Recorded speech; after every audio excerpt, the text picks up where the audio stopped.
Evening prayer. And lead us not into temptation, but deliver us from evil. For thine is the kingdom, and the power, and the glory forever. Amen. If you are strangers to prayer, you are strangers to power. Our Father in heaven, hallowed be your name. May your kingdom come. May your will be done on earth as it is in heaven. Give us this day our daily bread, and forgive us our trespasses, as we forgive those who trespass against us. You have told us by the lips of him who spoke as never any man spoke, that if we forgive men their trespasses, then you will also forgive us. But that if we forgive not men their trespasses, then neither will you forgive us our trespasses. It is not easy for us to forgive those who have done us hurt.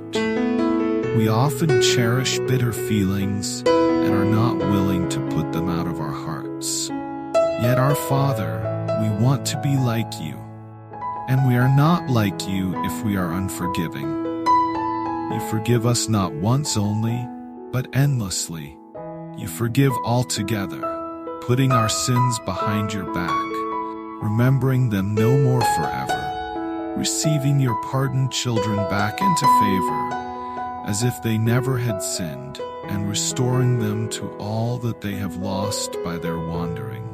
Father, teach us the lesson of forgiveness. If others have trespassed against us, help us to forgive them.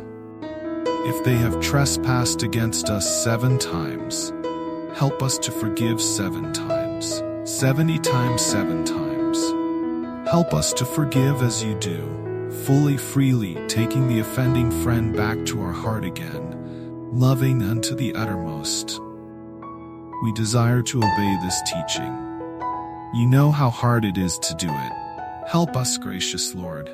Soften our spirits and humble us, until we can say from our hearts, forgive us our trespasses, as we forgive those who trespass against us.